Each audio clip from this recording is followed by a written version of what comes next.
नमस्कार दोस्तों, मैं मुकेश कुमार आपका स्वागत करता हूं आनंद कॉम्पिटिटिव क्लासेस के प्लेटफॉर्म पर। आइए आज हम लोग फिर से अपना popular series target 17 BPSC most expected question को आगे बढ़ाते हैं।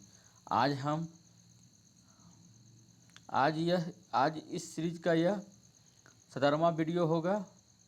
कृपया जिन लोगों ने पिछले वीडियो नहीं देखे हैं, कृपया करके उन वीडियो को जाकर देख लें। हमने बहुत मेहनत से ये सब प्रश्न जुगाड़ किए हैं आपके लिए। चलिए स्टार्ट करते हैं। आज का पहला प्रश्न, कृपया हमारे चैनल को लाइक शेयर और सब्सक्राइब करें और कमेंट अवश्य करें कि हम आपके लिए क्या और बेहतर कर सकें। अब किस तरह के प्रश्न चाहिए। तो चलिए हम लोग स्टार्ट करते हैं। आज का पहला प्रश्न है,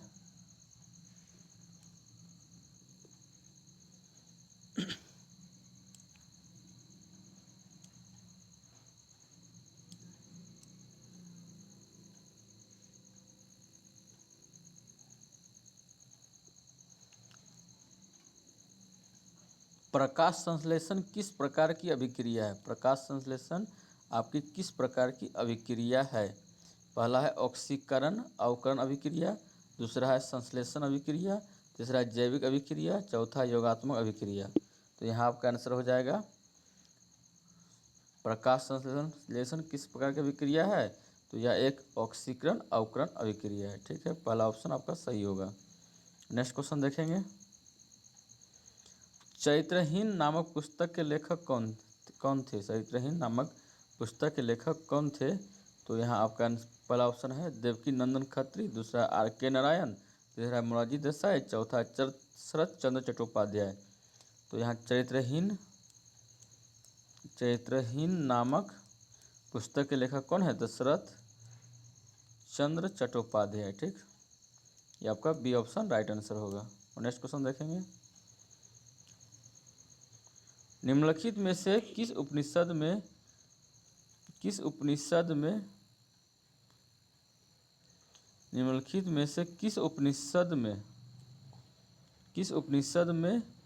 इतिहास पुराण को पंचम वेद कहा है। निम्नलिखित में से किस उपनिषद में इतिहास पुराण एक चैप्टर का नाम है, पुराण में को पंचम वेद कहा गया है। तो पहला ऑप्शन आपका है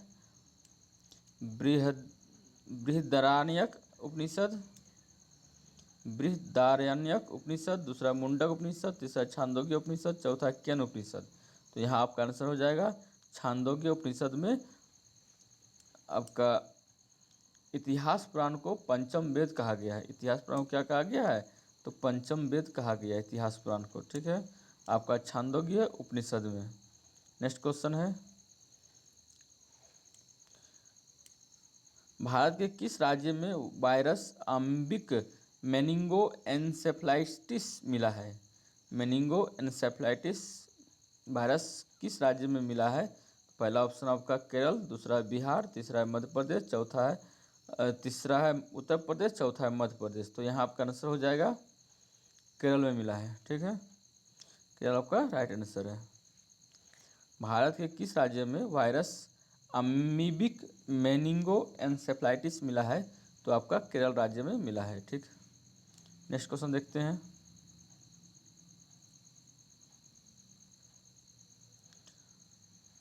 नेक्स्ट क्वेश्चन है आपका स्क्रीन सामने। भागवत गीता का अंग्रेजी में पहला अनुवाद किसने किया था। भागवत गीता का अंग्रेजी में पहला अनुवाद किसने किया था। पहला ऑप्शन आपका मैक्स मुलर, दूसरा है चार्ल्स विलिकन्स, तीसरा है आपका मैथ्यू विलिकन्स और चौथा है आपका जेम्स कार्टवेल। तो यहाँ आपका आंसर हो जाएगा चार्ल्स विलिकन्स। ठीक, भागवत गीता का अंग्रेजी में पहला अनुवाद किसने करवाया था, तो चार्ल्स विलिकन्स ने करवाया था। और नेक्स्ट क्वेश्चन देखेंगे, इसका एक्सप्लेनेशन दिया हुआ है, देख लेते हैं एक्सप्लेनेशन क्या है। चार्ल्स विलिकन्स एक अंग्रेज टाइपोग्राफी और ओरिएंटलिस्ट थे और एशियाटिक सोसाइटी के संस्थापक सदस्य थे। ये पहला व्यक्ति हैं जिन्होंने भागवत गीता का अंग्रेजी में अनुवाद किया था। ये पहला व्यक्ति थे जिन्होंने क्या किया था, भागवत गीता का अंग्रेजी में अनुवाद किया था। नेक्स्ट क्वेश्चन देखेंगे, सोम प्रकाश निम्नलिखित में से किसने किसने आपका सोम प्रकाश नामक समाचार पत्र लिखा है। सोम प्रकाश नामक समाचार पत्र किसने शुरू किया? तो पहला ऑप्शन आपका राजा राम मोहन राय, दूसरा आपका सुरेंद्र नाथ बनर्जी, तीसरा ईश्वर चंद्र विद्यासागर, चौथा दयानंद सरस्वती। बताना है आपको सोम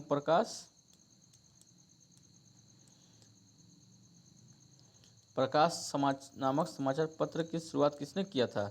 तो आपका यहाँ आ जाएगा दयानंद सरस्वती ने किया था। सोम प्रकाश नामक समाचार पत्र की शुरुआत दयानंद सरस्वती ने किया था। और नेक्स्ट क्वेश्चन देखते हैं, वर्ष 1946 में गठित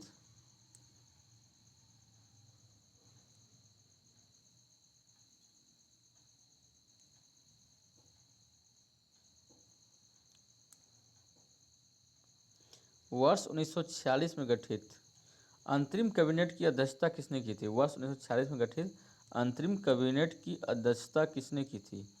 तो यहाँ बताना है अध्यक्षता किसने की थी। पहला ऑप्शन है आपका वल्लभ भाई पटेल, दूसरा है आपका सी राजगोपालाचारी, सी है आपका जवाहरलाल नेहरू, डी है आपका राजेंद्र प्रसाद। तो यहाँ आपका आंसर हो जाएगा 1946 में गठित अंतरिम कैबिनेट की अध्यक्षता आपका जवाहरलाल नेहरू ने किया था, ये क्या था। ठीक है, नेक्स्ट क्वेश्चन देखते हैं,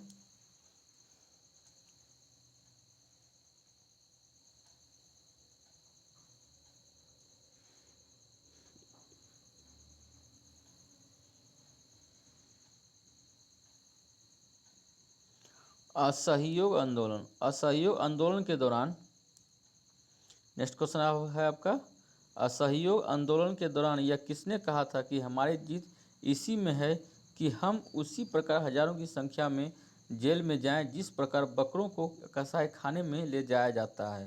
पहला ऑप्शन आपका मोतीलाल नेहरू, दूसरा जवाहरलाल नेहरू, तीसरा आपका महात्मा गांधी, चौथा चितरंजन दास। तो यहाँ आपका आंसर हो जाएगा, क्या होगा आंसर? तो आपका आंसर हो जाएगा महात्मा गांधी। महात्मा गांधी ने कहा था असहयोग आंदोलन के दौरान, यह किसने कहा था? इनमें महात्मा गांधी ने कहा था कि हमारी जीत इसी में है कि हम उसी प्रकार हजारों की संख्या में जेल में जाएं जिस प्रकार बकरों को कसाई खाने में ले जाया जाता है। नेक्स्ट क्वेश्चन देखते हैं,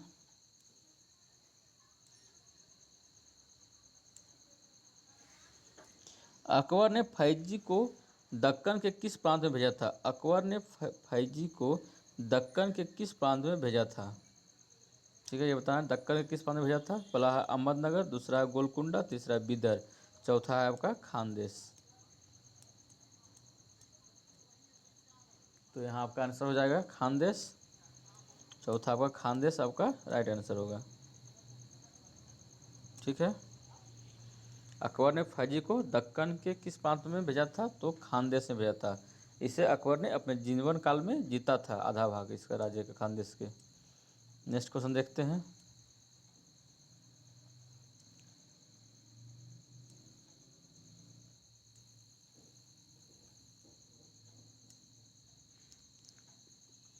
अकबर ने दक्कन के प्रांत गोलकुंडा में 1591 में लाहौर से किसे भेजा था? लाहौर से किसे भेजा था? दक्कन के प्रांत गोलकुंडा में अकबर ने दक्कन के प्रांत गोलकुंडा में 1591 में लाहौर से किसे भेजा था? पहला आपका मिर्जा मसूद, दूसरा अबुल फजल, तीसरा मान सिंह, चौथा मीर मोहम्मद अमीन मसूदी। मीर मोहम्मद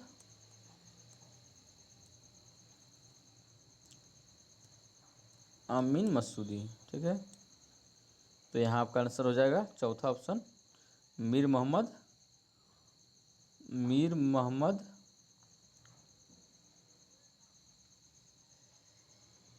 अमीन मसूदी। आपका ऑप्शन 4 होगा, यहाँ चौथा ऑप्शन आपका सही है। नहीं, पहला ही सही है। ठीक है, अकबर ने दक्कन के प्रांत गोलकुंडा में 1591 में लाहौर से किसे भेजा था? तो आपका पहला ऑप्शन आपका मिर्जा मसूद को भेजा था, मिर्जा मसूद को भेजा था। ठीक है, किसे भेजा था? तो मिर्जा मसूद को भेजा था।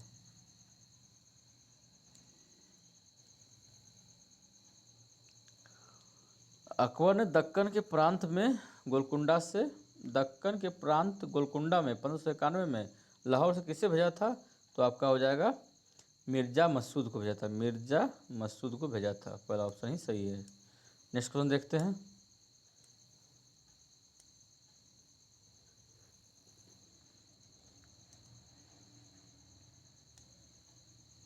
1565 में बाज बहादुर ने खान ने दक्कन के किस प्रांत में जाकर शरण ली थी? 1565 में बाज बहादुर ने दक्कन के किस प्रांत में जाकर शरण ली थी? पहला आपका ऑप्शन है बीजापुर, दूसरा गोलकुंडा, तीसरा आपका खानदेश, चौथा अहमदनगर। बताना है आपको 1565 में बाज बहादुर ने दक्कन के किस प्रांत में जाकर शरण ली थी? तो यहाँ आपका आंसर हो जाएगा ऑप्शन 3, मतलब खानदेश में शरण ली थी। तो नेक्स्ट क्वेश्चन देखते हैं।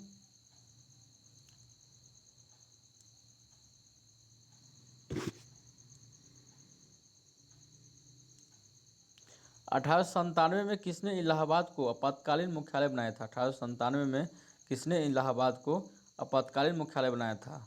1897 के युद्ध में कौन गवर्नर जनरल ने आपको इलाहाबाद को आपातकालीन मुख्यालय बनाया था? पहला ऑप्शन आपका लॉर्ड कैनिंग, दूसरा लॉर्ड कॉर्नवालिस, तीसरा आपका लॉर्ड वेलेस्ली, चौथा लॉर्ड विलियम बेंटिक, चौथा है पांचवा इनमें से कोई नहीं। तो यहाँ आपका आंसर हो जाएगा ऑप्शन ए 1, ऑप्शन नंबर होगा ऑप्शन 1। अब कौन होगा? तो लॉर्ड कैनिंग होगा। निम्नलिखित में से किस कमीशन ने भारत सरकार अधिनियम 1919 के द्विशासन पद्धति में द्वैत शासन पद्धति में बदलाव की सिफारिश की थी? ये बताना है आपको। निम्नलिखित में से किस कमीशन ने भारत सरकार अधिनियम 1919 के द्वैत शासन पद्धति में बदलाव की सिफारिश की थी? पहला आपका साइमन कमीशन, दूसरा है सिप्रू कमीशन, तीसरा आपको बटलर कमीशन, चौथा इनमें से कोई नहीं। बताना है कि किस कमीशन ने भारत सरकार अधिनियम 1919 के द्वैत शासन पद्धति में बदलाव की सिफारिश की थी? तो आपका यहाँ आंसर हो जाएगा साइमन कमीशन ने, जो कि 1927 में आया था, मुंबई में पूरा भारत के भ्रमण किया था। तो आपका आंसर हो जाएगा क्या? तो आपका आंसर हो जाएगा साइमन कमीशन। और नेक्स्ट क्वेश्चन देखेंगे।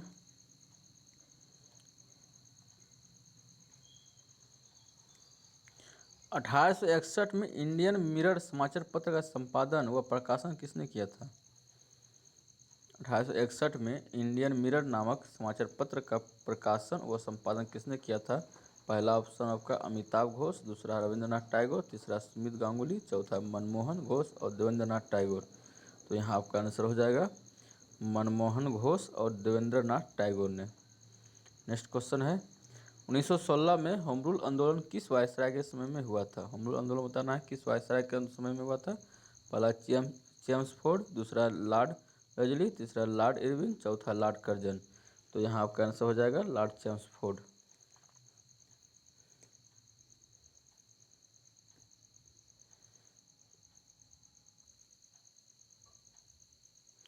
नेक्स्ट क्वेश्चन देखेंगे।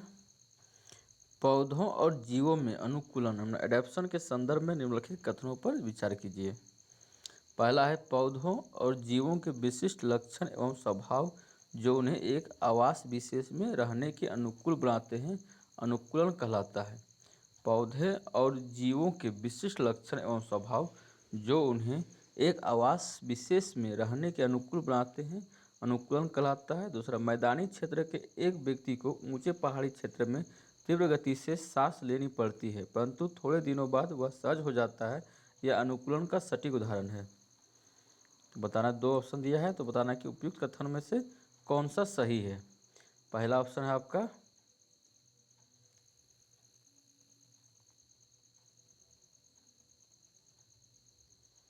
पहला ऑप्शन आपका है केवल एक, दूसरा आपका केवल दो, केवल एक, केवल दो, केवल एक और दो दोनों, ना ही एक ना ही दो। तो यहाँ आपका आंसर हो जाएगा, तो आपका यहाँ आंसर हो जाएगा केवल एक। नहीं, पहला ऑप्शन एक केवल सही है। पौधे और जीवों के विशिष्ट लक्षण एवं स्वभाव जो उन्हें एक आवास विशेष में रहने के अनुकूल बनाते हैं, अनुकूलन कहलाता है। ये आपका सही है। दूसरा आपका अनुकूलन नहीं कहलाएगा, क्योंकि यह कुछ समय की बात बताया है, कुछ थोड़े ही दिन बाद सहज हो जाता है। देखिए, अनुकूलन के लिए आपको लंबी प्रक्रिया लगता है, कभी 1000 साल, 1200, 500 साल का समय लगता है। यह अल्पकालिक प्रक्रिया है, यह आपका यह अल्पकालिक प्रक्रिया बता रहा है, इसलिए ये गलत ऑप्शन है। का अनुकूलन होने के लिए आपको कम से कम 1000 साल, 2000 साल का समय चाहिए। ठीक है, नेक्स्ट देखते हैं इसका एक्सप्लेनेशन क्या दिया गया है। आपका एक्सप्लेनेशन सामने है।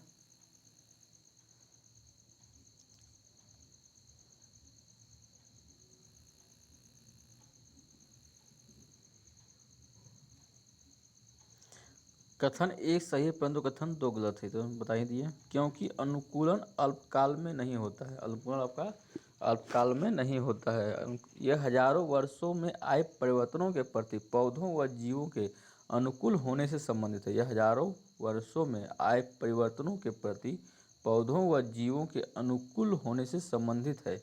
मैदानी क्षेत्र के व्यक्ति को पहाड़ी क्षेत्र में जाने पर पहाड़ी क्षेत्र में जाने पर सहज होने में कुछ दिन लगते हैं। ये परिवर्तन अल्प अवधि से संबंधित हैं। अल्प अवधि में किसी एक जीव के शरीर में होने वाले ये छोटे छोटे परिवर्तन पर्यानुकूलन एक्कीमेशन कहलाता है। यह परिवर्तन हजारों वर्षों में वे अनुकूलन से भिन्न है। ठीक है, आपको कुछ ही समय में जो परिवर्तन होगा वह क्या कहलाएगा? पर्यानुकूलन कहलाएगा, एक्लीमेशन कहलाएगा। ठीक, नेक्स्ट क्वेश्चन देखेंगे।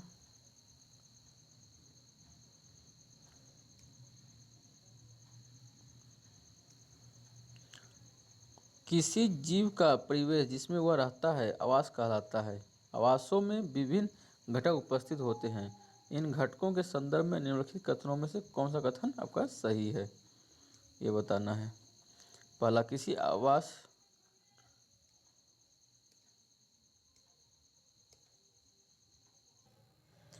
पहला ऑप्शन है आपका, किसी आवास में पाए जाने वाले सभी जीव, पौधे एवं जंतु उनके जैव घटक हैं। किसी आवास में पाए जाने वाले सभी जीव, जिसमें पौधे और जंतु भी शामिल हैं, उसके जैव घटक हैं। दूसरा है, चट्टान, मिट्टी, वायु, जल जैसे अनेक निर्जीव वस्तुएं आवास के अजैव घटक हैं।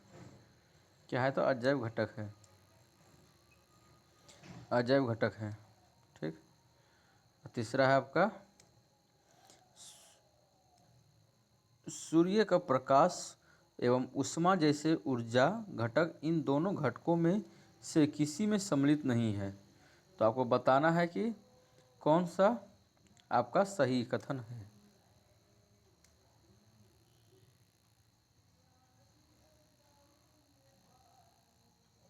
ठीक, पूरा क्वेश्चन दिख रहा है।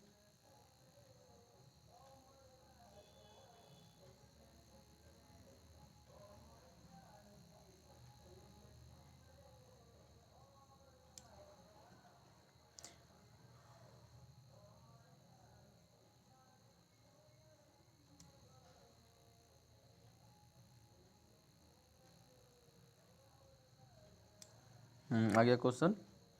किसी सजीव का परिवेश जिसमें वह रहता है आवास कहलाता है। ठीक, आवास में विभिन्न घटक उपस्थित होते हैं। इन घटकों के संदर्भ में निम्नलिखित कथनों में से कौन सा कथन सही है। पहला है आपका, किसी आवास में पाए जाने वाले सभी जीव, पौधे एवं जंतु उसके जैव घटक हैं। ठीक, दूसरा है आपका, चट्टान, मिट्टी, वायु एवं जल जैसी अनेक निर्जीव वस्तुएं आवास के अजैव घटक हैं। तीसरा आपका, सूर्य का प्रकाश एवं ऊष्मा जैसे ऊर्जा घटक इन दोनों घटकों में से किसी में सम्मिलित नहीं है। तो यहाँ आपका आंसर हो जाएगा ऑप्शन, पहला ऑप्शन आपका केवल 1 और 2, दूसरा आपका केवल 2 और 3, तीसरा आपका केवल 3, डी आपका 1, 2 और 3। तो यहाँ आपका आंसर है क्या आंसर? तो आपका आंसर है केवल 2 ही सही होगा। पहला है कि किसी आवास में पाए जाने वाले सभी जीव, पौधे एवं जंतु उसके जैव घटक हैं, ये सही है। दूसरा आपका, चट्टान, मिट्टी, वायु एवं जल जैसी अनेक निर्जीव वस्तुएं वे आवास के जैव घटक हैं, ये भी सही है। तो सूर्य एवं प्रकाश एवं ऊष्मा जैसे ऊर्जा घटक इन दोनों घटकों में से किसी में सम्मिलित नहीं है, ये गलत है। ये आपका निर्जीव घटक में सम्मिलित है, अजैव घटक में सम्मिलित है तो अजैव घटक में। और नेक्स्ट क्वेश्चन देखेंगे, एक्सप्रेशन देखते हैं इसका।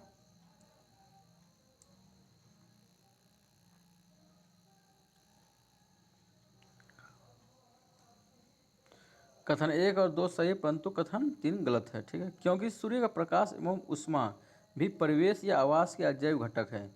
इन्हें कभी कभी ऊर्जा घटक के रूप में भी वर्गीकृत किया जाता है। नेक्स्ट क्वेश्चन देखेंगे।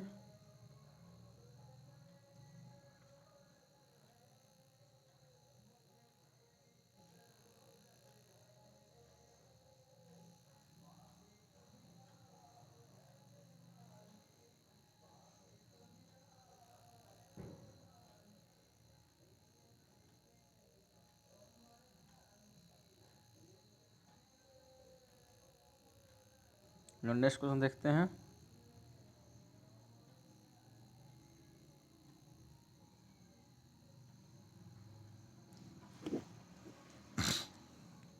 ऊँट मरुस्थलीय परिस्थितियों के लिए अनुकूलित होता है। ऊँट मरुस्थलीय परिस्थितियों के लिए अनुकूलित होता है। उसके अनुकूलन के संदर्भ में निम्नलिखित कथनों पर विचार कीजिए। ऊँट मरुस्थलीय परिस्थितियों के लिए अनुकूलित होता है। उसके अनुकूलन के संदर्भ में निम्नलिखित कथनों पर विचार कीजिए। पहला है, उसके पैर लंबे होते हैं। ऊँट के पैर लंबे होते हैं जिससे उसका शरीर रेत की गर्मी से दूर रहता है। दूसरा, इसका उसमें मूत्रोत्सर्जन की मात्रा बहुत कम होती है तथा मल सूक्ष्म होता है। 3 है आपका, उसको पसीना नहीं आता है। तो उपयुक्त में से कौन सा कथन सही है बताना है। पहला ऑप्शन है केवल 1, दूसरा है केवल 1 और 2, तीसरा है केवल 3, डी है आपका 1, 2 और 3। बताना है आपकी कौन सा कथन सही है। तो हम लोग देखते हैं कौन सा कथन सही है। पहला है आपका, उसके लंबे पैर होते हैं। ये लंबे पैर होता ही है, अब देखो कि फोटो में, जिससे उसका शरीर रेत की गर्मी से दूर रहता है। लंबा पैर रहेगा तो रेत की गर्मी से दूर रहेगा ही।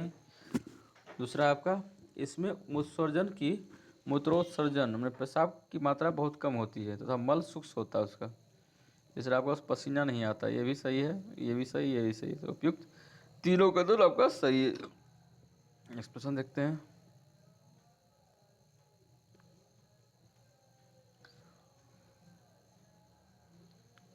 उपयुक्त तीनों कथन सही है। ऊँट में उपस्थित उपयुक्त सभी विशेषताओं के कारण ऊँट के शरीर से जल का हर्ष बहुत कम होता है, इसीलिए जल के बिना भी वह अनेक दिनों तक जीवित रह सकता है। ठीक, नेक्स्ट क्वेश्चन देखते हैं।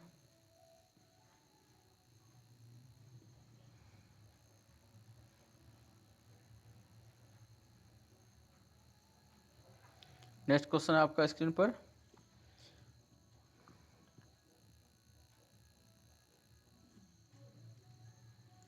बौद्ध ग्रंथ अंगुत्तर निकाय में उत्तर भारत के कुल कितने महाजनपद का उल्लेख है। उत्तर भारत के आपको बताना, उत्तर भारत के कितने महाजनपद का उल्लेख आपका अंगुत्तर निकाय में किया गया है। तो अंगुत्तर निकाय में आपका उत्तर भारत का पहला ऑप्शन आपका 16, दूसरा 15, तीसरा है आपका 13 और चौथा आपका 40। तो यहाँ आपका आंसर हो जाएगा, बौद्ध ग्रंथ के अंगुत्तर निकाय में उत्तर भारत के कुल 15 महाजनपदों का उल्लेख किया गया है। क्योंकि वो क्या है, अंगुत्तर निकाय में कुल 16 महाजनपद का उल्लेख किया गया था, लेकिन एक महाजनपद आपका कहाँ है, दक्षिण भारत में, जिसे अवंतिका कहते हैं। अवंती या अवंतिका कहते हैं, अवंती कहते हैं उसको, अवंती, जो कि आपका दक्षिण भारत में है। बाकी सभी 15 जो है कहाँ है, आपका उत्तर भारत में है।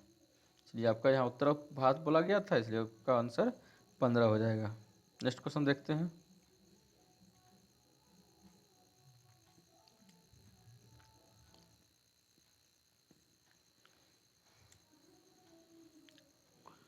उन्नीस सौ 11 में राष्ट्रगान पहली बार कहाँ गाया गया था। 1911 में राष्ट्रगान पहली बार किस कांग्रेस के किस अधिवेशन में गाया गया था।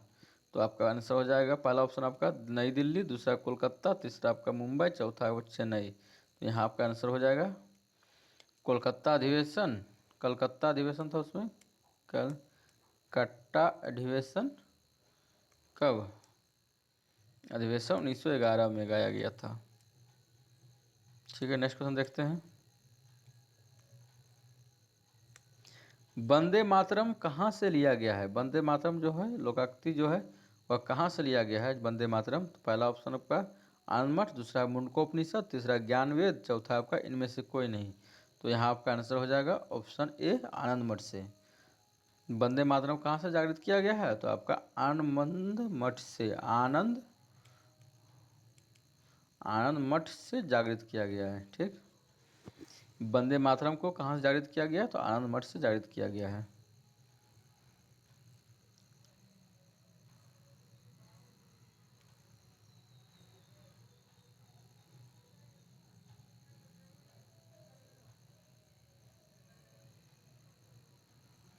नेक्स्ट क्वेश्चन देखेंगे।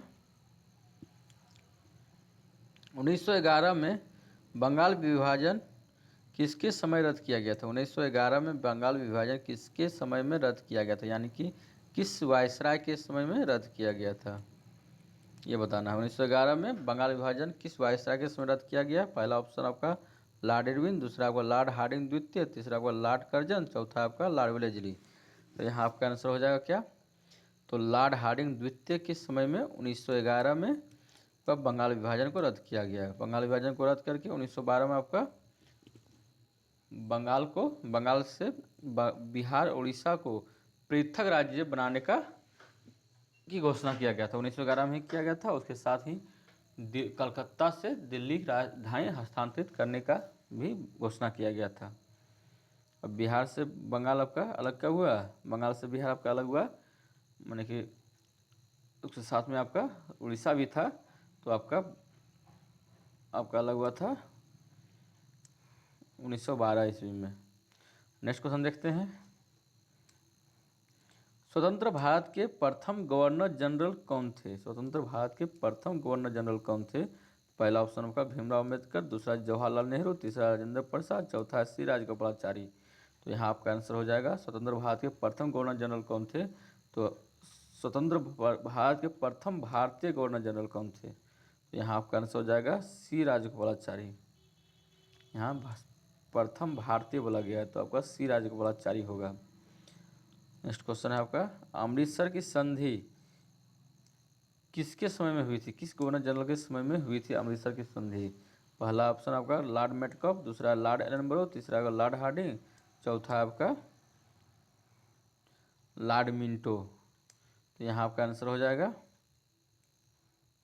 अमृतसर की संधि आपका किस समय में हुई थी? तो आपका लॉर्ड मिंटो के समय में हुई थी। ठीक, नेक्स्ट क्वेश्चन देखेंगे हम लोग। निम्नलिखित पर विचार कीजिए। क्या करना है? विचार करना है निम्नलिखित पर। देखते हैं क्या है। मछली है, स्क्विड है, ऑक्टोपस है, उपयुक्त में से किसका या किनका शरीर धारा रेखीय नहीं होता है? धारा रेखीय नहीं होता मतलब ऐसे ऐसे धारा नहीं बना होता है, ये बताना है। कौन से का शरीर धारा रेखीय नहीं होता है? पहला है आपका मछली, दूसरा स्क्वाड, दूसरा है ऑक्टोपस। तो यहाँ आपका आंसर हो जाएगा किसका धारा रेखीय नहीं होता है? तो पहला ऑप्शन है आपका केवल एक, बी आपका केवल एक और दो, सी आपका केवल दो और तीन, डी आपका एक, दो और तीन। तो यहाँ आपका आंसर हो जाएगा क्या हो जाएगा? तो आपका आंसर हो जाएगा आपका देख लीजिए, आपका हो जाएगा मछली में तो धार रखी होता है, कांटा होता है उसमें, तो ये तो होगा ही नहीं। तो वन जो इसमें है काट देंगे, वहाँ इसमें भी है, इसमें भी कट गया। तो आपका आंसर क्या होगा? सी आंसर हो जाएगा अपना। स्क्विड और ऑक्टोपस में आपका शरीर क्या होता है? धार रेखीय नहीं होता है। नेक्स्ट क्वेश्चन देखेंगे। एक्सप्लेनेशन दिया है। मछली का शरीर धार रेखीय होता है, ये मछली को पानी में गति करने में सहायक होता है।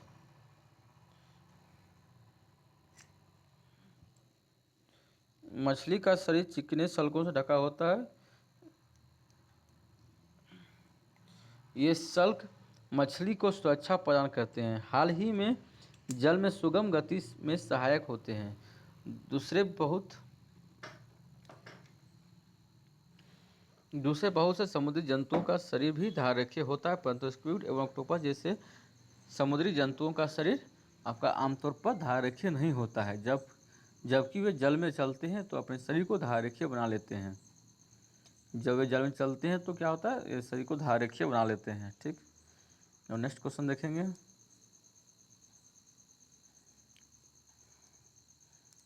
क्या है, निम्नलिखित पर विचार कीजिए। ऑक्टोपस है पहला, दूसरा हेवेल है, तीसरा डॉल्फिन है। तो उपयुक्त में से किसमें या किन में श्वासन के लिए गिल या क्लोम नहीं होता है? गिल नहीं होता है। पहला ऑप्शन आपका केवल एक, दूसरा केवल दो और एक और दो, सी आपका दो और तीन, डी है उपयुक्त में से कोई नहीं। तो यहाँ आपको बताना है कि किसमें श्वासन के लिए गिल नहीं होता है। तो आपका आंसर हो जाएगा गिल नहीं होता है, तो ऑक्टोपस में तो गिल होता है, बाकी आपका व्हेल और डॉल्फिन में नहीं होता है। व्हेल और डॉल्फिन में नहीं है, मतलब कि सी ऑप्शन आपका राइट आंसर होगा, नहीं होता है। एक्सप्लेनेशन देखते हैं।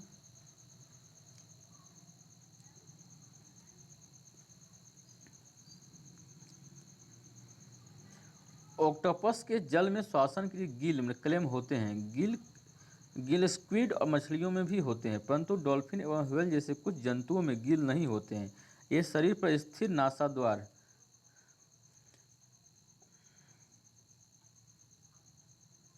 ये शरीर परंतु डॉल्फिन एवं व्हेल जैसे कुछ जंतुओं में गिल नहीं होते हैं। ये लंबे समय तक बिना श्वास लिए रह सकते हैं। वे समय समय पर समुद्री सतह पर आकर श्वसन छिद्रों से जल बाहर निकालते हैं एवं श्वास द्वारा स्वच्छ वायु अंदर भरते हैं।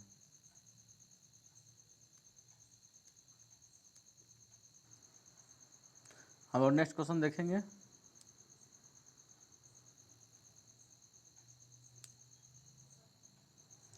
लॉर्ड भारतीय दंड संहिता आईपीसी की स्थापना 1860 में किस गवर्नर जनरल के समय में हुई थी? भारतीय दंड संहिता आईपीसी की स्थापना 1860 में किस गवर्नर जनरल के समय में हुई थी? पहला आपका लॉर्ड लिटन, दूसरा आपका लॉर्ड मेयो, तीसरा आपका लॉर्ड कैनिंग, चौथा आपका लॉर्ड डलहौजी। बताना है आपको भारतीय दंड संहिता आईपीसी की स्थापना 1860 में किस गवर्नर जनरल के समय में हुई थी? तो यहाँ आपका आंसर हो जाएगा लॉर्ड कैनिंग के समय में हुई थी। ठीक, नेक्स्ट क्वेश्चन है आपका 1806 में बेलोर का सिपाही विद्रोह किस गवर्नर जनरल के समय में हुआ था? 1806 में बेलोर का सिपाही विद्रोह किस गवर्नर जनरल के समय में हुआ था? पहला ऑप्शन का सर जॉर्ज वार्डलो, दूसरा आपका लॉर्ड रिपन, तीसरा आपका लॉर्ड डलहौजी, चौथा आपका लॉर्ड इरविन। तो यहाँ आपका आंसर हो जाएगा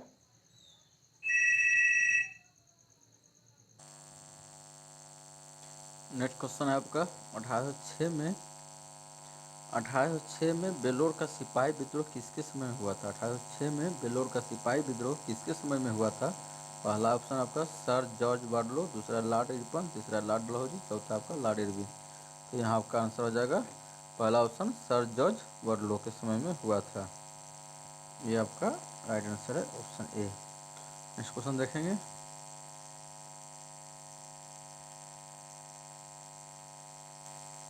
1946 का सैनिक विद्रोह किसके समय में हुआ था? किस गवर्नर जनरल के समय में हुआ था? पहला ऑप्शन आपका लॉर्ड माउंटबेटन, दूसरा लॉर्ड चेम्सफोर्ड, तीसरा आपका लॉर्ड कैनिंग, चौथा लॉर्ड वेलेस्ली। तो यहाँ आपका आंसर हो जाएगा लॉर्ड माउंटबेटन के समय में आपका नौसैनिक विद्रोह हुआ था।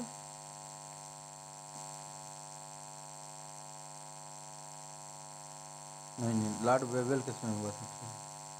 ऑप्शन 4 आपका आंसर 04 लॉर्ड वेवेल के समय में आपका 1946 का नौसैनिक विद्रोह आपका लॉर्ड वेवेल के समय में हुआ था। नेक्स्ट क्वेश्चन देखते हैं।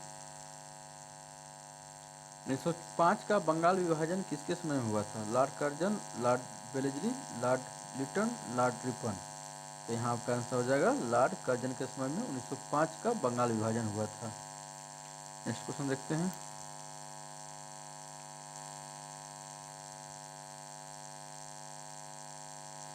खरदा का युद्ध किस गवर्नर जनरल के समय हुआ था? खरदा का युद्ध किस गवर्नर जनरल के समय हुआ था? पहला ऑप्शन आपका सर जॉन शोर, दूसरा आपका लॉर्ड बैटिंग, तीसरा आपका लॉर्ड डलहौजी, चौथा आपका लॉर्ड वेलेस्ली। तो यहाँ आपका ऑप्शन एक आपका आंसर है सर जॉन शोर के समय में खरदा का युद्ध हुआ था। नेक्स्ट क्वेश्चन है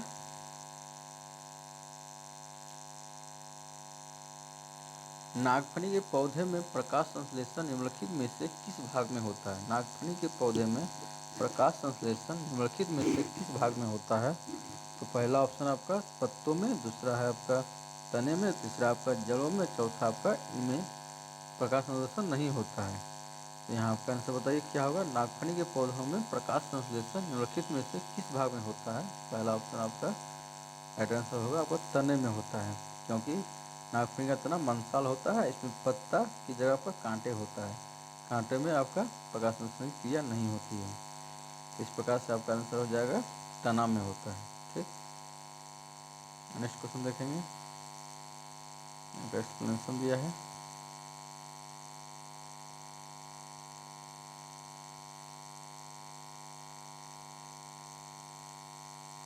नागफनी एक मौसली पौधा है। मौसली पौधे वाष्पोत्सर्जन द्वारा जल की बहुत कम मात्रा निष्कासित करते हैं। मौसली पौधों में पत्तियां या तो अनुपस्थित होती हैं अथवा बहुत छोटी होती हैं। कुछ पौधों में पत्तियां कांटों का रूप ले लेती है।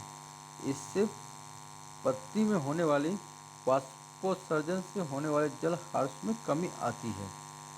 नेक्स्ट है आपका नागफनी में पत्ती जैसी संरचना वास्तव में इसका तना होता है। इसमें प्रकाश संश्लेषण सामान्यतः तने में होता है। तना एक मोटी मोमी परत से ढका होता है, जिससे पौधों को जल संरक्षण में सहायता मिलती है। अधिकतर मछली पौधों की जड़ें जल अवशोषण के लिए मिट्टी में बहुत गहराई तक चली जाती है।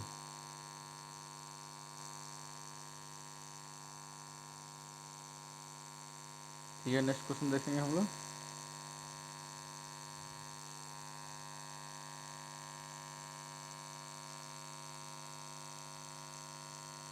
नेक्स्ट क्वेश्चन है आपका, पौधों की पत्तियां श्वसन की प्रक्रिया में वायु को अंदर लेती है। पौधों की पत्तियां श्वसन की प्रक्रिया में वायु को अंदर लेती है। इस प्रक्रिया के अगले चरण में पत्तियां निम्नलिखित में से क्या करती हैं। यानी कि बताना है, पौधे की पत्तियां श्वसन की प्रक्रिया में वायु को अंदर लेती हैं। ठीक है, श्वसन इस प्रक्रिया के अगले चरण में क्या करती है, श्वास अंदर लेने के बाद क्या करती है। तो पहला है आपका कार्बन डाइऑक्साइड का उपयोग करती है तथा ऑक्सीजन वायु में निष्कासित करती है। दूसरा है आपका ऑक्सीजन का उपयोग करती है तथा कार्बन डाइऑक्साइड वायु में निष्कासित करती है। सी है आपका ऑक्सीजन व कार्बन डाइऑक्साइड दोनों का उपयोग करती है। डी आपका ऑक्सीजन और कार्बन डाइऑक्साइड दोनों का निष्कासन करती है। तो यहाँ आपका आंसर हो जाएगा ऑप्शन बी, ऑक्सीजन का उपयोग करती है तथा कार्बन डाइऑक्साइड वायु में निष्कासित करती है। श्वसन की प्रक्रिया बोला गया, श्वसन की प्रक्रिया में आपका ऑक्सीजन का उपयोग होता है और कार्बन डाइऑक्साइड वायु में निष्कासित होता है। अगर प्रकाश संश्लेषण बोलता तो यहाँ पर कार्बन डाइऑक्साइड का उपयोग होता है और ऑक्सीजन का बाहर निकलता है। हम लोग एक्सप्लेनेशन देखेंगे, देखते हैं एक्सप्लेनेशन। पौधों की श्वसन क्रिया में गैसों का आदान प्रदान मुख्यतः उनकी पत्तियों द्वारा होता है। पत्तियां सूक्ष्म रंध्रों स्टोमेटा द्वारा वायु को अंदर लेती है तथा ऑक्सीजन का उपयोग करती है। वे कार्बन डाइऑक्साइड वायु में निष्कासित करती हैं। ठीक है, श्वसन क्रिया में गैसों का आदान प्रदान मुख्यतः उनकी पत्तियों द्वारा होता है। पत्तियां सूक्ष्म रंध्रों स्टोमेटा द्वारा वायु को अंदर लेती है तथा ऑक्सीजन का उपयोग करती है। वे कार्बन डाइऑक्साइड वायु में निष्कासित करती है। नेक्स्ट है आपका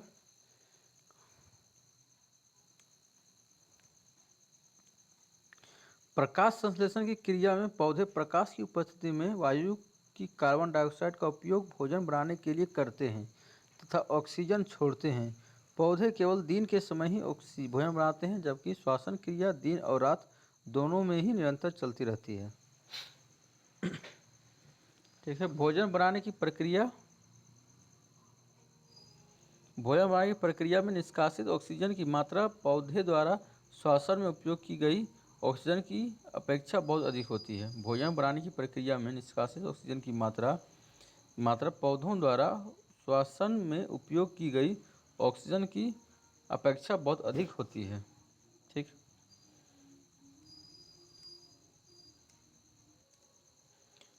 हम नेक्स्ट क्वेश्चन देखेंगे। 1853 में भारत की पहली रेलगाड़ी मुंबई से थाने के बीच किसके समय में चली थी। 1853 में भारत की पहली रेलगाड़ी मुंबई से थाने के बीच किसके बीच में चली थी। पहला ऑप्शन आपका लॉर्ड हार्डिंग, दूसरा किसके समय में, किस वायसराय के समय में चली थी। तो आपका पहला ऑप्शन है लॉर्ड हार्डिंग, दूसरा सर जॉन शोर, तीसरा आपका लॉर्ड मिंटो, चौथा आपका लॉर्ड डलहौजी। तो यहाँ आपका आंसर हो जाएगा क्या होगा, पहली रेलगाड़ी मुंबई से थाने के बीच में जो 34 किलोमीटर चली थी वह आपका लॉर्ड डलहौजी के समय में चली थी।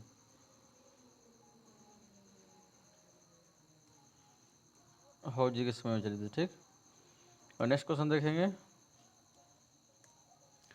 1872 में पहली जनगणना किसके समय में हुआ था? 1872 में पहली जनगणना किसके समय में हुआ था? 1872 में पहली जनगणना किसके समय में हुआ था? तो पहला ऑप्शन आपका लॉर्ड कैनिंग, दूसरा आपका लॉर्ड मेयो, तीसरा आपका लॉर्ड लिटन, चौथा आपका लॉर्ड कर्जन।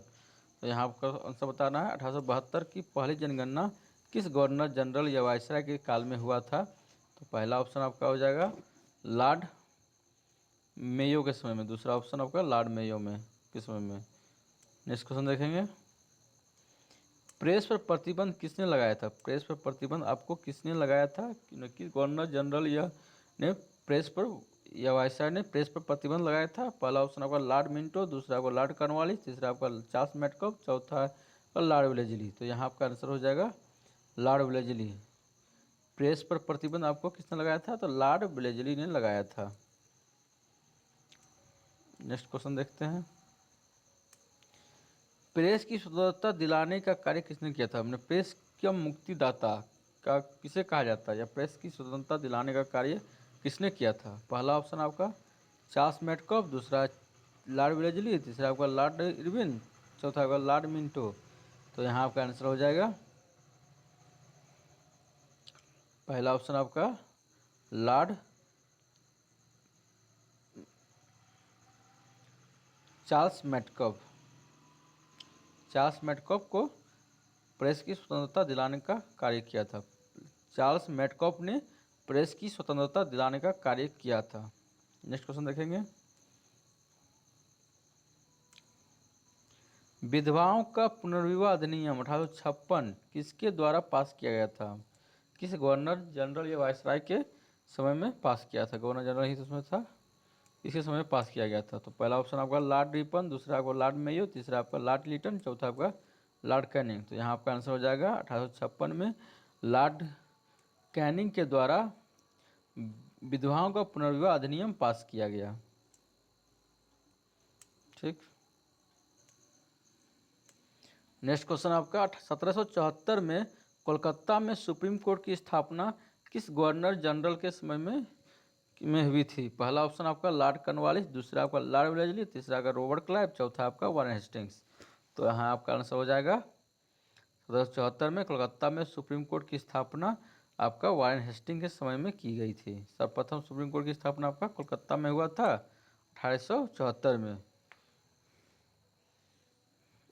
वारेन हेस्टिंग ने क्या किया था? द्वैध शासन का अंत किया था बंगाल में। इसने कलेक्टर पद्धति को इसने ही चालू किया था, वारेन हेस्टिंग्स ने ही। नेक्स्ट देखते हैं, 1906 में मुस्लिम लीग की स्थापना किस गवर्नर के समय में हुआ था? वायसराय के समय में हुआ था। वायसराय उसमें आ गया था, वायसराय के समय में हुआ था। पहला ऑप्शन आपका लॉर्ड रिपन, दूसरा लॉर्ड हार्डिंग, तीसरा आपका लॉर्ड कर्जन, चौथा आपका लॉर्ड मिंटो। तो यहाँ आपका आंसर हो जाएगा लॉर्ड कर्जन। 1906 में मुस्लिम लीग की स्थापना 6 में मुस्लिम लीग की स्थापना हुआ था आपका लॉर्ड कर्जन के समय में हुआ था। नेक्स्ट क्वेश्चन देखेंगे हम लोग, भारतीय विश्वविद्यालय अधिनियम किसके समय पास हुआ था? भारतीय विश्वविद्यालय अधिनियम आपका पहला ऑप्शन आपका लॉर्ड रिपन, दूसरा आपका लॉर्ड कर्जन, तीसरा आपका लॉर्ड वारेन हेस्टिंग, चौथा आपका लॉर्ड विलियम बेंटिक। तो यहाँ आपका आंसर हो जाएगा लॉर्ड कर्जन के समय में हुआ था। प्रथम भारतीय विश्वविद्यालय अधिनियम 1904 किसके समय में पास हुआ? तो लॉर्ड कर्जन के समय पास हुआ था। नेक्स्ट क्वेश्चन देखेंगे, गोलमेज सम्मेलन 1930 के समय भारत के वायसराय कौन थे? गोलमेज सम्मेलन 1930 के समय भारत के वायसराय कौन थे? पहला ऑप्शन आपका लॉर्ड इरविन, दूसरा लॉर्ड डलहौजी, तीसरा आपका लॉर्ड रिपन, चौथा आपका लॉर्ड कैनिंग। तो यहाँ आपका आंसर हो जाएगा और लॉर्ड इरविन था 1930 में आपका भारत का वायसराय, जिसके साथ गांधी इरविन पैक्ट हुआ था 1932 में। जब उसके बाद गांधी जी ने द्वितीय गोलमेज सम्मेलन में भाग लेने के लिए आपका कहाँ गया था? लंदन गया था।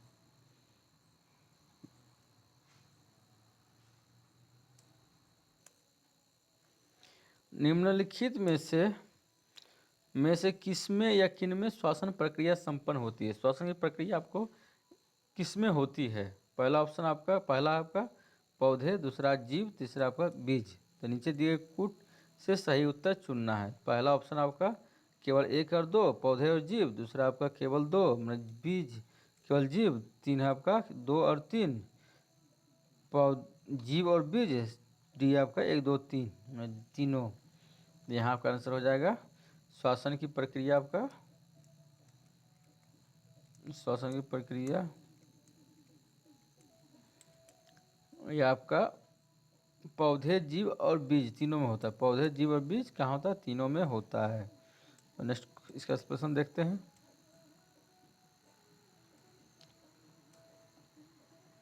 श्वसन सभी जीवों का विशिष्ट लक्षण है। श्वसन क्या है? सभी सजीवों का विशिष्ट लक्षण है। वे सभी सजीवों के लिए आवश्यक है, क्योंकि ग्रहण किए गए भोजन से श्वसन के द्वारा ही शरीर को ऊर्जा मिलती है। पौधे व जीवों के समान ही बीजों में भी श्वसन होता है। उदाहरण, गेहूं की बोरी में कुछ गर्मी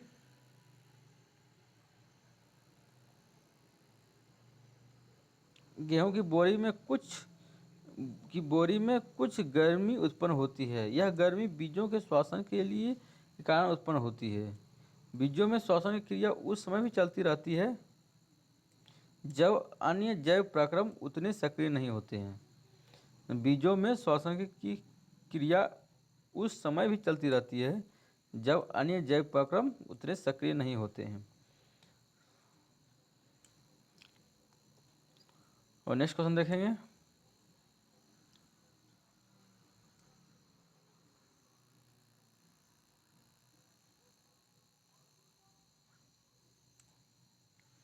निम्नलिखित कथनों पर विचार कीजिए। पहला उत्सर्जन, दूसरा उद्दीपन के प्रति अनुक्रिया, तीसरा प्रजनन।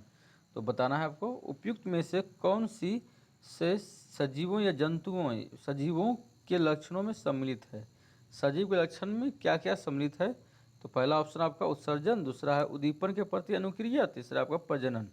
तो यहाँ आपका पहला ऑप्शन है 1 और 2, बी है आपका 1 और 3, सी आपका 2 और 3, डी आपका 1 2 और 3। तो यहाँ आपका आंसर हो जाएगा ऑप्शन डी 1 2 और 3, तीनों आपका सही होगा। मैंने सजीवों के लक्षण में सम्मिलित है उत्सर्जन भी, उद्दीपन भी और आपका प्रजनन भी। ठीक,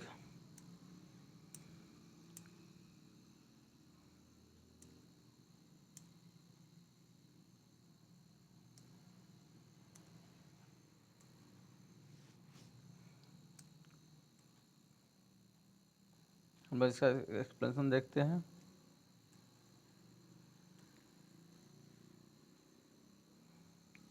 बाह्य वातावरण में होने वाले कुछ परिवर्तनों जैसे कांटा चुभना, तेज प्रकाश, प्रिय व्यंजन इत्यादि को उद्दीपन कहते हैं। सभी सजीव उद्दीपन के प्रति अनुक्रिया देते हैं।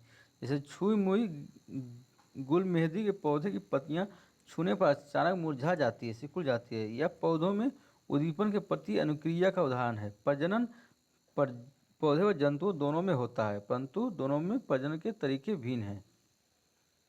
ठीक, नेक्स्ट क्वेश्चन देखेंगे। नेक्स्ट क्वेश्चन है प्लासी की लड़ाई किस गवर्नर जनरल के समय में हुआ था? प्लासी की लड़ाई किस गवर्नर जनरल के समय में हुआ था? पहला ऑप्शन का सर जॉन शोर, दूसरा आपका वारेन हेस्टिंग्स, तीसरा लॉर्ड क्लाइव, रॉबर्ट क्लाइव, चौथा आपका लॉर्ड कॉर्नवालिस। तो यहाँ आपका आंसर हो जाएगा आपका रॉबर्ट क्लाइव के समय में आपका प्लासी की लड़ाई हुआ था। ठीक है, और नेक्स्ट क्वेश्चन देखेंगे। राज्य हड़प की नीति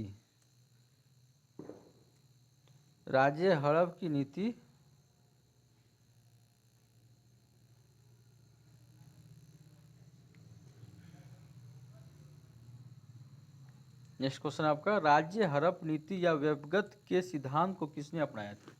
राज्य हड़प की नीति या व्यवगत के सिद्धांत को किसने अपनाया? पहला ऑप्शन आपका लॉर्ड लिटन, दूसरा आपका लॉर्ड कैनिंग, तीसरा आपका लॉर्ड रिपन, चौथा आपका लॉर्ड डलहौजी।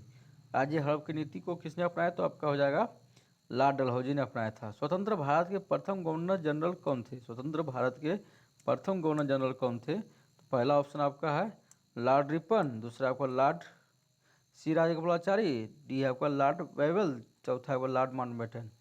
तो यहाँ पर पूछा गया है स्वतंत्र भारत के प्रथम गवर्नर जनरल आपका कौन थे, तो यहाँ आपका आंसर हो जाएगा माउंटबेटन।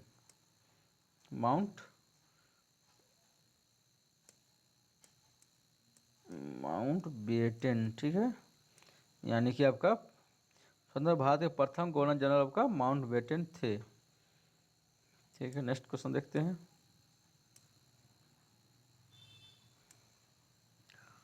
भारतीय शस्त्र अधिनियम 1878 किसके समय में लागू किया गया था? भारतीय शस्त्र अधिनियम 1878 किसके समय में लागू किया गया था? पहला ऑप्शन आपका है लॉर्ड लिटन, दूसरा लॉर्ड मिंटो, तीसरा आपका लॉर्ड कैनिंग, चौथा आपका लॉर्ड कर्जन। यहाँ आपका आंसर हो जाएगा लॉर्ड लिटन के समय में आपका शस्त्र अधिनियम 1878 पास किया लागू किया गया था। शस्त्र अधिनियम 1878 आपका लॉर्ड लिटन के समय में लागू किया गया। और नेक्स्ट क्वेश्चन देखेंगे। 1854 में डाकघर अधिनियम किस गवर्नर जनरल के समय में आरंभ हुआ था, शुरू हुआ था? तो पहला ऑप्शन आपका लॉर्ड एलनबरो, दूसरा लॉर्ड रिपन, तीसरा आपका लॉर्ड डलहौजी, चौथा आपका लॉर्ड वेलेस्ली। यहाँ आपका आंसर हो जाएगा लॉर्ड डलहौजी के समय में आपका डाकघर अधिनियम 1954 पास हुआ था। नेक्स्ट क्वेश्चन आपका 1919 का रोलेट एक्ट किस वायसराय के समय में आया था? 1919 का रोलेट एक्ट किस वायसराय के समय में आया था? पहला ऑप्शन आपका है लॉर्ड इरविन, दूसरा लॉर्ड कर्जन, तीसरा चेम्सफोर्ड, चौथा लॉर्ड रिपन। तो 1919 का रोलेट एक्ट आपका चेम्सफोर्ड के समय में आया था, लॉर्ड चेम्सफोर्ड के समय में। नेक्स्ट क्वेश्चन देखेंगे। 1878 में वर्नाकुलर प्रेस एक्ट किसके समय में लागू किया गया था? 1878 में वर्नाकुलर प्रेस एक्ट आपका किसके समय लागू किया गया? तो यहाँ आपका हो जाएगा पहला ऑप्शन लॉर्ड रिपन, दूसरा आपका लॉर्ड डलहौजी, तीसरा आपका लॉर्ड लिटन, चौथा आपका लॉर्ड कैनिंग। 1878 बोला तो आपका लॉर्ड लिटन के समय में हुआ। तो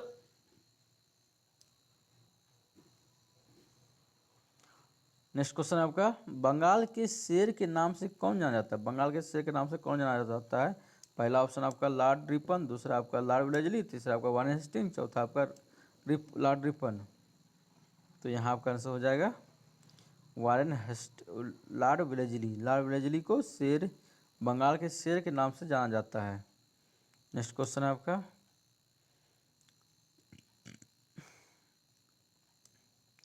किस वायसराय के समय राजधानी कोलकाता से दिल्ली हस्तांतरित किया गया था? पहला ऑप्शन आपका लॉर्ड वेबल, दूसरा लॉर्ड हार्डिंग द्वितीय, तीसरा आपका लॉर्ड इरविन, चौथा आपका लॉर्ड चेम्सफोर्ड। तो यहाँ आपका आंसर हो जाएगा राजधानी कोलकाता से दिल्ली आपका लॉर्ड हार्डिंग के समय में, लॉर्ड हार्डिंग के द्वितीय के समय में हस्तांतरित किया गया था।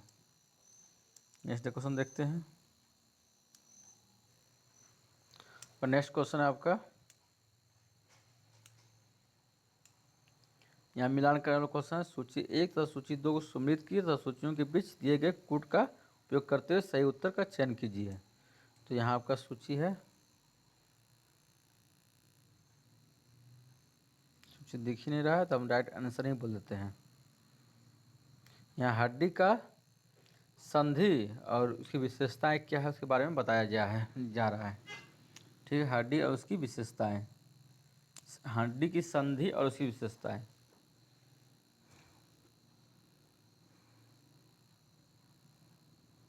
यहाँ आपका आंसर है डी ऑप्शन आपका राइट आंसर है। 2 का 1 में 2 हो जाएगा, ए में 2, ए में 2 मतलब हो जाएगा आपका ध्रुवाग संधि। ध्रुवाग संधि आपका किस में है? गर्दन और सिर को जोड़ने वाली संधि है ध्रुवाग। पाइवोटा जॉइंट, पाइवोटा जॉइंट आपका गर्दन और सिर को जोड़ने वाली संधि है। ठीक, पाइवोटा जॉइंट। बी में देखते हैं, बी आपका 4 है। अचल संधि, फिक्स्ड जॉइंट, फिक्स जॉइंट आपका किसके साथ होगा? फिक्स जॉइंट आपका हो जाएगा गति न करने वाली संधि के साथ। फिक्स जॉइंट आपका गति न करने वाली संधि के साथ। तीसरा है आपका कंदुक खल्ली का संधि, कंदुक खल्ली का संधि आपका हो जाएगा तीसरा का तीसरा ही है, तीसरा का 1 है। कंदुक खल्ली की संधि आपका किसके साथ है? तो हो जाएगा आपका दिस सभी दिशाओं में गति प्रदान करने वाली संधि। कंदुक संधि आपका सभी दिशाओं में गति प्रदान करने वाली संधि। चौथा है आपका हिंज संधि। हिंज संधि अगर किसके साथ है तो हिंज संधि आपका हो जाएगा वन। हिंज संधि आपका तीसरा के साथ है। हिंज की संधि आपका एक दिशा में गति करने वाली संधि आपको हिंज संधि है। एक्सप्लेनेशन देखते हैं।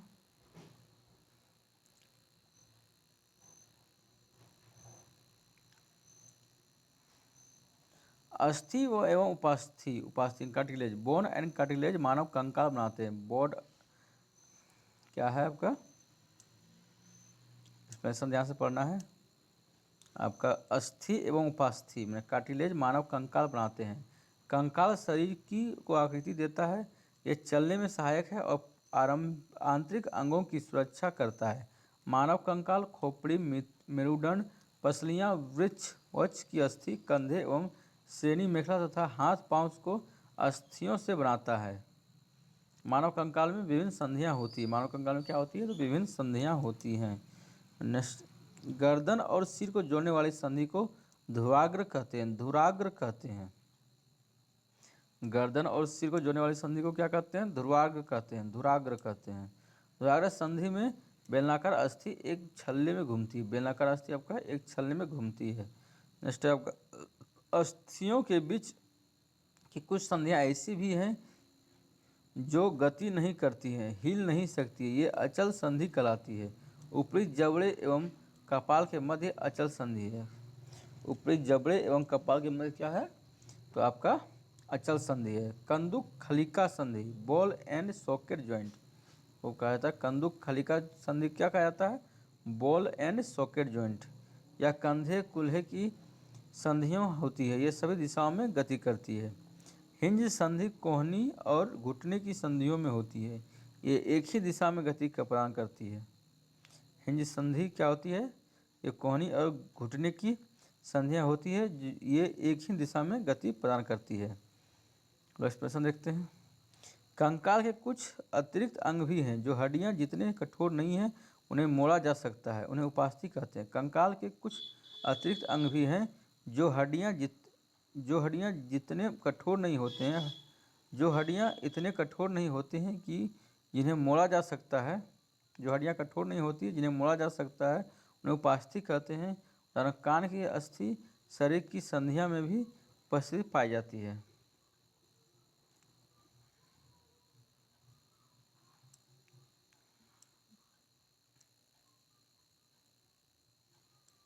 नेक्स्ट देखेंगे।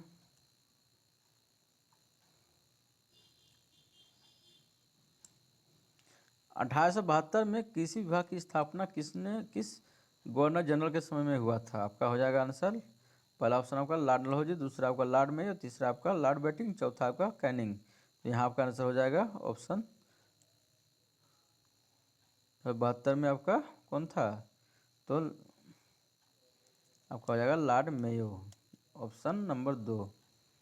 ठीक है।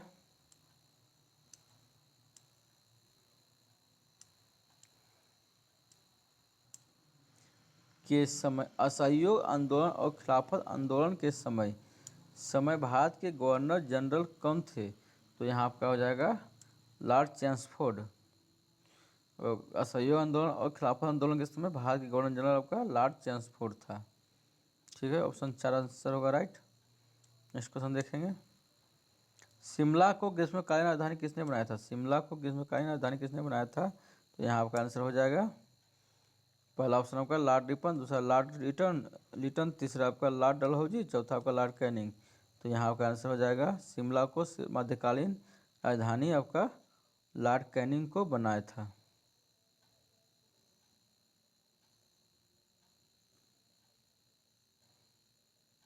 आपका लॉर्ड डलहौजी ने बनाया था। ठीक, और नेक्स्ट क्वेश्चन देखते हैं।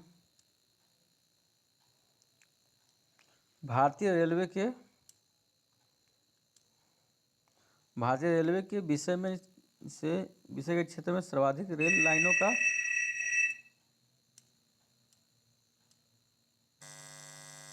नेक्स्ट क्वेश्चन है आपका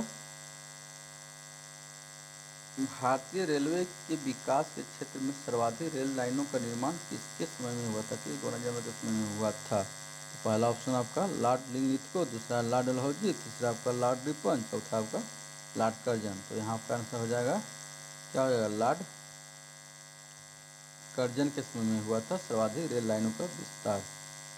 धन्यवाद दोस्तों, आज के लिए इतना ही। फिर हम लोग मिलेंगे नेक्स्ट वीडियो में। तब तक हमारे चैनल को लाइक, शेयर और सब्सक्राइब करें और कमेंट अवश्य करें, ताकि हम आपके लिए और अधिक से अधिक बेहतर वीडियो बना के लाएं। तब तक के लिए धन्यवाद, मिलते हैं फिर नेक्स्ट वीडियो में।